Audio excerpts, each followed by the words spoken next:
नमस्कार, आप देख रहे हैं जोहार झारखंड। मैं हूं आपके साथ अलीम अतहर।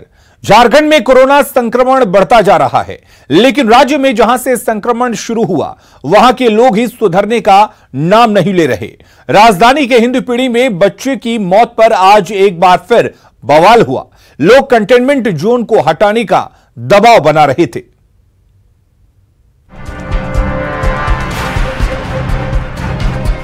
राजधानी रांची के सबसे बड़े कोरोना हॉटस्पॉट में आज एक बार फिर हंगामा बरपा। अपेंडिक्स के शिकार बच्चे की मौत पर लोगों का गुस्सा इस कदर फूटा कि वे कोरोना को भूल गए और लॉकडाउन तोड़कर गुरु नानक स्कूल के पास धरने पर बैठ गए। हिंद पीढ़ी के लोगों का आरोप है कि मेडिकल इमरजेंसी में भी उन्हें कई प्रक्रियाओं से गुजरना पड़ता है। ऊपर से जैसे ही डॉक्टर हिंद पीढ़ी का नाम सुनते हैं, इलाज से कतराने लगते हैं। लोग कंटेनमेंट जोन का विरोध कर रहे हैं। डॉक्टर के नेग्लिजेंसी के वजह से उसका अपेंडिक्स फट गया और उसकी मौत हो गई। तो एक तो है कि वैसे अस्पताल वैसे डॉक्टर पर कार्रवाई की मांग, जो जिला प्रशासन ने कहा है कि हम जांच करते हुए कार्रवाई करेंगे। दूसरा है कि हिंदपीढ़ी को कंटेनमेंट जोन से मुक्ति दिलाने की बात। तो फर्स्ट फेज में इन्होंने कहा है कि हम 70% करेंगे और 1-2-3 दिन के अंदर में हम पूरे हिंदपीढ़ी को कंटेनमेंट जोन से मुक्त कर देंगे। हिंद पीढ़ी में कोरोना वायरस ने तांडव मचा रखा है। यहीं से राज्य में संक्रमण की शुरुआत हुई, लेकिन लोग कोरोना से लड़ाई में सबसे बड़े हथियार सोशल डिस्टेंसिंग की ही धज्जियां उड़ाने में जुटे हैं। हालांकि लोगों के हंगामे के साथ ही पुलिस प्रशासन एक्शन में आई और लोगों को समझा बुझाकर हंगामे को शांत किया। प्रशासन ने बच्चे का इलाज से मना करने वाले डॉक्टरों पर कार्रवाई का आश्वासन दिया है। साथ ही हिंद पीढ़ी के कंटेनमेंट जोन की समीक्षा के बाद कही है। कुछ इलाकों में ये था कि हमारा भी इलाका लिया जाए, जो कि शायद संभव नहीं हो सकता है। जैसे जैसे और दिन बीतेंगे तो और इलाके भी खुलेंगे। अपेंडिक्स बर्स्ट करना जो है एक यूनिक केस था। उसमें अगर कोई भी किसी भी तरीके की गड़बड़ी हुई है तो उसमें हम लोग जांच करा करके उस पर कार्रवाई करेंगे। में किसी तरह का कोई नेगोशिएशन की बात नहीं है और ये जब तक कि कंप्लीट गाइडलाइंस के अनुरूप सर्वे या सैंपलिंग कंप्लीट नहीं हो जाती, तब तक जहाँ पे नहीं खोला गया है वहाँ पे नहीं खोला जा सकता है। वो बड़ा क्लियर है। ये कोई पहला मामला नहीं है जब हिंद पीढ़ी के लोगों ने लॉकडाउन का उल्लंघन किया है। इससे पहले भी कई बार ऐसी तस्वीरें सामने आ चुकी है। सीआरपीएफ की तैनाती के खिलाफ भी हिंद पीढ़ी में पत्थरबाजी तक हो चुकी है। सवाल ये है कि क्या कंटेनमेंट जोन भी हिंद पीढ़ी के लोग खुद तय करेंगे? ओम प्रकाश, न्यूज़ 18, रांची। तो झारखंड में कोरोना का संक्रमण लगातार बढ़ता जा रहा है। वहीं कोरोना संक्रमण से बचने के लिए भले ही सोशल डिस्टेंस का पाठ पढ़ाया जा रहा हो, लेकिन कुछ लोग ऐसे हैं जो इसकी धज्जियां उड़ाकर अपने और दूसरों की जान को जोखिम में डाल रहे हैं। कुछ ऐसा ही नजारा नामकुम स्थित ग्रामीण बैंक में देखने को मिला, जहां 500 रुपए जनधन खाता से निकालने के लिए बड़ी संख्या में महिलाएं खाता खुलवाने के लिए पहुंच गईं। सबसे खास बात यह कि इस दौरान पुलिस मूक दर्शक बनी रही। जनधन के लिए खोल रहा है लोग सब आ रहा है। जनधन के लिए इतनी भीड़ क्यों लगी हुई है? ये तो आप ही देख सकते हैं। हम कितने मना करने से नहीं सुनता है लोग, कोई नहीं सुनता है। कितनी बार बोला जा रहा है कि भाई कम से कम दूर से खड़ा हो। सुबह 8 बजे से लाइन लगा के हुआ है। धनबाद सदर अस्पताल के 2 लैब टेक्नीशियंस के कोरोना पॉजिटिव मिलने के बाद सुरक्षा की मांग को लेकर स्वास्थ्य कर्मी आज सड़क पर उतरे। स्वास्थ्य कर्मियों ने क्वारंटीन पर भेजने के साथ ही इंश्योरेंस और इंसेंटिव की भी मांग की। उनका कहना था कि पहले उनकी जांच कराई जाए और सरकार उनका इंश्योरेंस नहीं कराए तो वे काम नहीं करेंगे। स्वास्थ्य कर्मियों ने विभाग की खुद पोल खोल दी।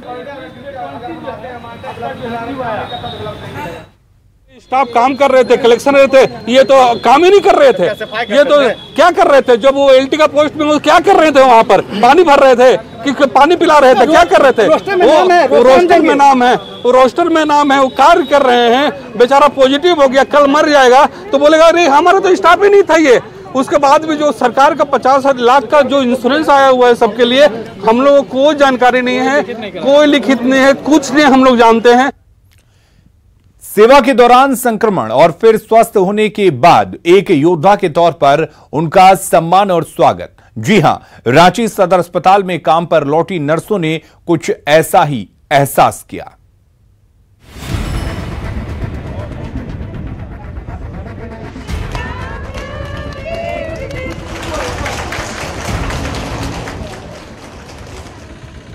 रांची सदर अस्पताल का माहौल और नजारा बेहद खुशी और हौसलों को बढ़ाने वाला रहा।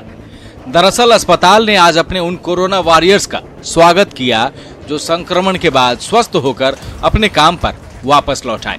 सदर अस्पताल की 5 नर्सें और एक मेडिकल स्टाफ मरीजों की सेवा के दौरान संक्रमित हो गए थे और आज वापस ड्यूटी ज्वाइन करने पर ऐसा भव्य स्वागत देख उनकी आंखों में आंसू छलक आए।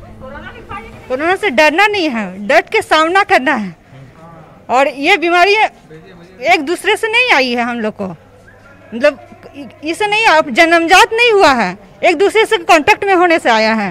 तो इससे डरना नहीं है, डर के सामना करना है और हिम्मत से काम लेना है। कोरोना से डरना नहीं है, कोई भयानक बीमारी नहीं है, हम लोग को तो कोई तकलीफ नहीं हुआ, इसलिए डट के सामना करना, हिम्मत रखना है और ईश्वर को भी याद करना है। दिख रहे हैं आप, इसकी वजह क्या है? नहीं, खुशी का है, खुशी से। खुशी का? हाँ, खुशी का आंसू है, बहुत खुशी लग रहा है। सदर अस्पताल में इस दौरान सिविल सर्जन, अस्पताल के उपाधीक्षक, डॉक्टर्स और तमाम नर्सों ने फूल, माला और तालियों से अपने साथी की वापसी का स्वागत किया, इस संदेश के साथ कि हमें कोरोना से डरना नहीं बल्कि उसे हराना है। कि झारखंड में अभी तक जितनी रिकवरी रेट है उसको देख करके हम लोग भी काफ़ी उत्साहित हैं कि इससे डरने की कोई बात नहीं है और इसका डट करके सामना करना है, जो कि हम लोग अभी तक करते आए हैं। अपने सीनियर्स और साथियों के सम्मान ने काम पर लौटे कोरोना वॉरियर्स में एक नया हौसला और जोश भर दिया है। स्वागत के फूलों की खुशबू और छलके आंसुओं की ताकत के सामने कोरोना का टिकना अब नामुमकिन सा लग रहा है। न्यूज़ 18 के लिए रांची से उपेंद्र की रिपोर्ट। पूर्वी सिंहभूम में कोरोना मरीजों की संख्या 28 हो गई है, जिसके बाद जिला प्रशासन काफी अलर्ट है। राहत की बात यह है कि जो लोग बाहर से आए हैं वे कोरोना पॉजिटिव निकले हैं। वहीं आज एक मरीज ठीक होकर अपने घर लौट गई, जिसका अस्पताल प्रबंधन ने अनोखे अंदाज में स्वागत किया।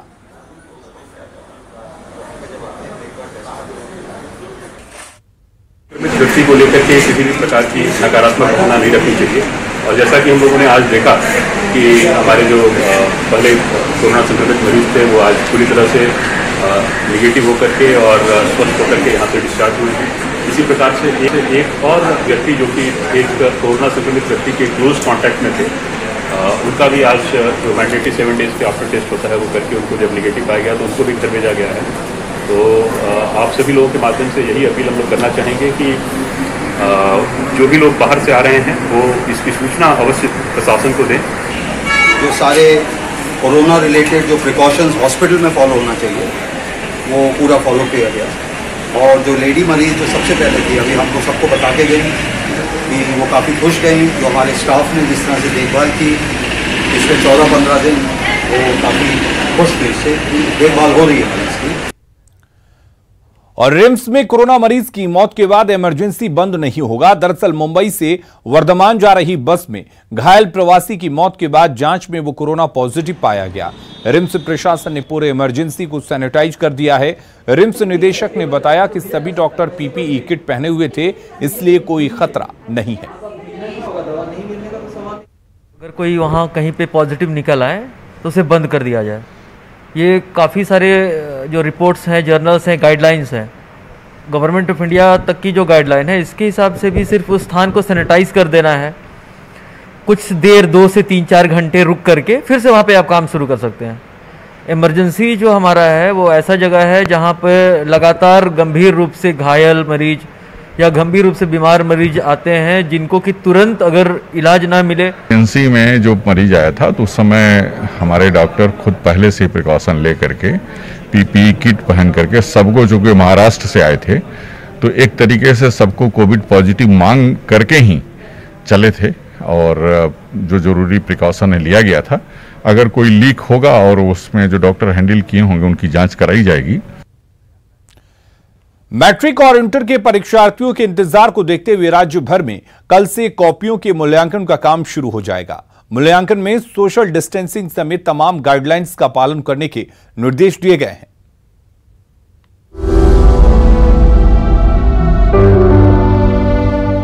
झारखंड एकेडमिक काउंसिल यानी जैक गुरुवार से मैट्रिक और इंटर की कॉपियों का मूल्यांकन शुरू करने जा रहा है। राज्य भर के 67 केंद्रों पर सुबह 9 बजे से शाम 5 बजे तक कॉपियों की जांच होगी। राज्य भर में मैट्रिक के लिए 35 और इंटर के लिए 32 मूल्यांकन केंद्र बनाए गए हैं। सभी मूल्यांकन केंद्रों पर सोशल डिस्टेंसिंग के साथ मास्क और सैनिटाइजर की व्यवस्था की गई है। इसके अलावा सभी परीक्षकों की थर्मल स्कैनिंग से जाँच की जाएगी।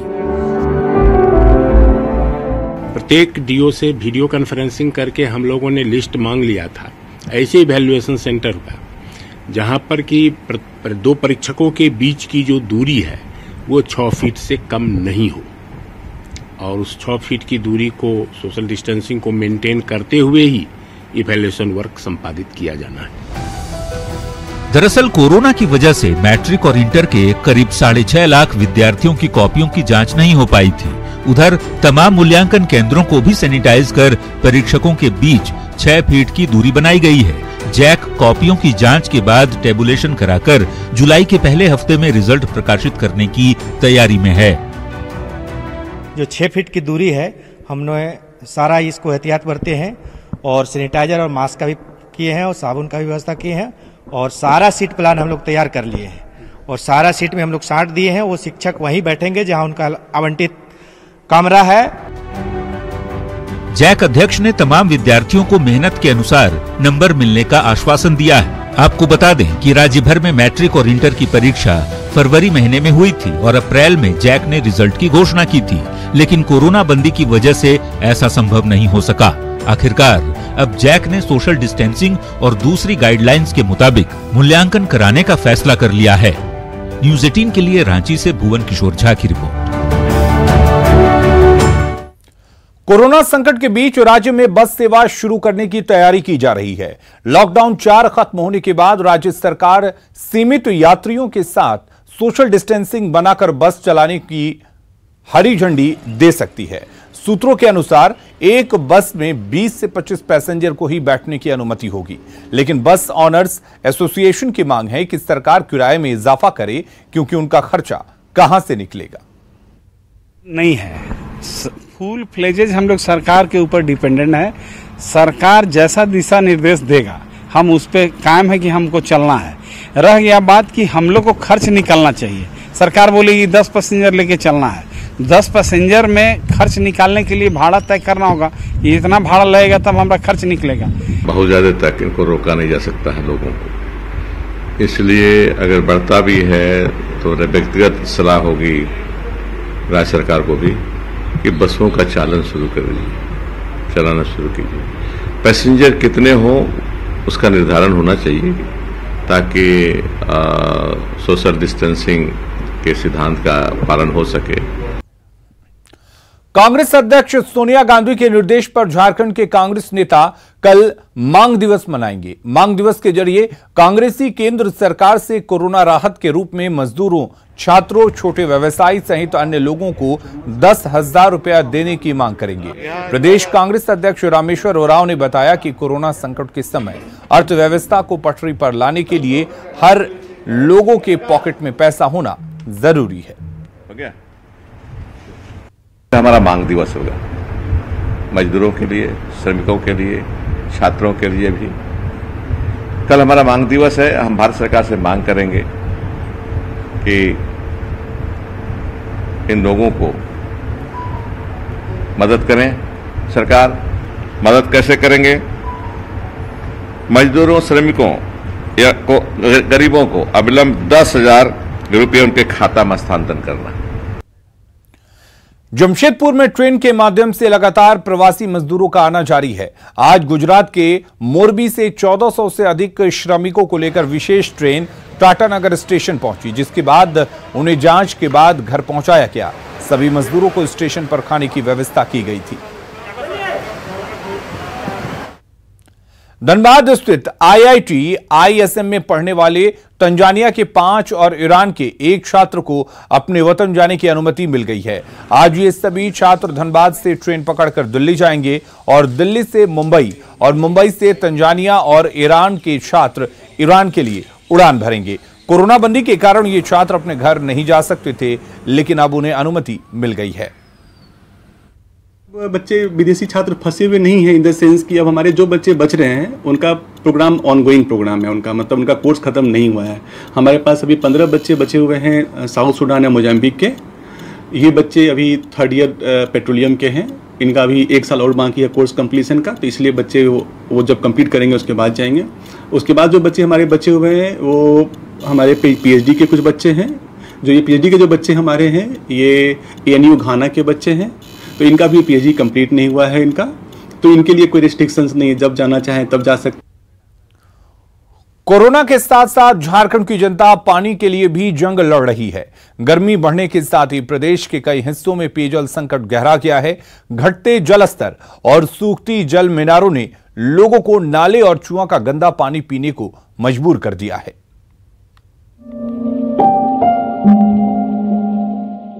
गिरिडीह जिले के दर्जनों गांव पेयजल की समस्या से जूझ रहे हैं, लेकिन बड़कीटांड़ के लोगों के लिए ये समस्या सामयिक नहीं है। सालों भर यहाँ पेयजल की समस्या बनी रहती है। सुबह शाम यहाँ की महिलाएं नाला और नाले के पास बने कुआं से पानी इकट्ठा करने में लगी रहती हैं। स्थिति इतनी भयावह है कि आजादी के इतने वर्षों बाद भी इंसान और जानवर एक ही नाले का पानी पी रहे हैं।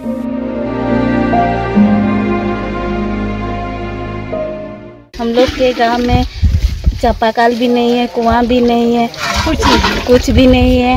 हम लोग का जानवर भी नदी का भी पानी पिएगा, नाला में भी यही पिएगा। हम लोग यही गंदा पानी पीते हैं। हम लोग इतना गंदा पानी पी रहे हैं तो साफ पानी पीने चाह रहे हैं, तो इतना दिन से हम लोग का डांगी मांग रहे हैं, डांगी भी नहीं दे रहा है, तो कैसे साफ पानी पिएंगे। वहीं दुमका जिला के शिकारीपाड़ा प्रखंड के कुरुमटाण गांव के आदिवासी बाहुल्य 70 घरों की बस्ती में सालों भर लोग जोरिया यानी बरसाती नाले का पानी पीते हैं। पानी के नाम पर जहर पीने को विवश इन लोगों के लिए अब सामान्य सी ये बात हो गई है।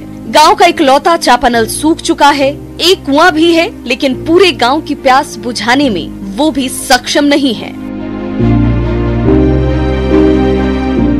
यहाँ का चापाकल भी नहीं हो रहा है, पानी नहीं निकल रहा है, कुआं भी बहुत छोटा है, वो भी सूख जाता है। वैसे हम लोग का गांव काफी बड़ा है और पानी पीने का तो कोई साधन वैसे है नहीं। एक छोटा सा कुआं है और चापाकल है जो गर्मियों में तो सूख जाता है, फिर हम लोग को यही गंदा पानी पीना पड़ता है। क्या करेंगे, मजबूरी है। किसी भी क्षेत्र में पानी जैसी बेहद ही बुनियादी सुविधा का अभाव उसके प्रतिनिधि के लिए शर्म की बात होनी चाहिए, लेकिन सालों साल इन्हीं बुनियादी मुद्दों पर राजनीति करने वालों पर कहां असर पड़ता है। जहां विपक्षी पार्टियों के प्रतिनिधि मौजूदा प्रतिनिधि को घेरते हैं, वहीं मौजूदा प्रतिनिधि जल्द से जल्द समस्या के समाधान करने का एक और आश्वासन देकर अपना पल्ला झाड़ लेते हैं। जरा सोचिए, शिकारीपाड़ा से लगातार 7 बार चुनकर आए नलिन सोरेन से उनके क्षेत्र की ये हकीकत छुपी होगी क्या? यहाँ पर जो है झारखंड मुक्ति मोर्चा का विधायक है शिकारीपाड़ा में, लेकिन उसको विकास से कोई लेना देना नहीं है। इलेक्शन आता है, लोगों को जो है दिग्भ्रमित करके वोट लेने का काम करता है और उसको क्या हो रहा है नहीं हो रहा है, जनता का कैसे सुख सुविधा मिले, उससे उसको कोई मतलब नहीं है। क्षेत्र में वो घूमता भी नहीं है। जो भी आए यहाँ पे उन तमाम से प्रतिनिधि से बात करें और वही पानी जो आप पीते हैं वही पानी उनको एक गिलास पिला दें। निश्चित तौर पर हम कहेंगे कि उनमें सुधार होगा और पूरा झारखंड में जहाँ स्थिति है और जो सिर्फ वोट के समय आते हैं। बहरहाल पेयजल की समस्या के समाधान के लिए ग्रामीणों को खुद भी जागरूक होना होगा, नहीं तो आने वाली पीढ़ियां भी इसी गंदे पानी को पीने के लिए विवश रहेंगी। गिरिडीह से सुरेश के साथ दुमका से पंचम की रिपोर्ट। सिमडेगा पुलिस को बड़ी सफलता हाथ लगी है। पुलिस ने 2 लाख के इनामी सब जोनल कमांडर सचित सिंह को पकड़ा है। पुलिस ने उसके पास से इंसास बरामद किया है। एसपी ने बताया कि सचित सिंह की पुलिस को कई दिनों से तलाश थी। सिमडेगा में उस पर 32 मामले दर्ज हैं, जिसमें अधिकतर मामला हत्या से जुड़े हैं। जो पकड़ा गया है ये कुख्यात नक्सली सचित सिंह है। पिछला जो लगातार जो कई बार पुलिस से मुठभेड़ हुआ है, उस सभी मुठभेड़ में ये शामिल रहा है और सभी मुठभेड़ को लीड किया है। पिछले 10 सालों से ये फरार था और करीब 31 केस तो हमारे जिला में भी है। इस पर कई केसेस गुमला में भी हैं और छत्तीसगढ़, ये उड़ीसा में बिरमित्रापुर वगैरह इलाके में है। डीजीपी एमवी राव ने सोशल मीडिया पर अफवाह फैलाने वालों को कड़ी चेतावनी देते हुए कहा कि अगर इस तरह के काम करते हुए कोई पकड़ा जाता है तो पुलिस प्रशासन कड़ी कार्रवाई करेगी।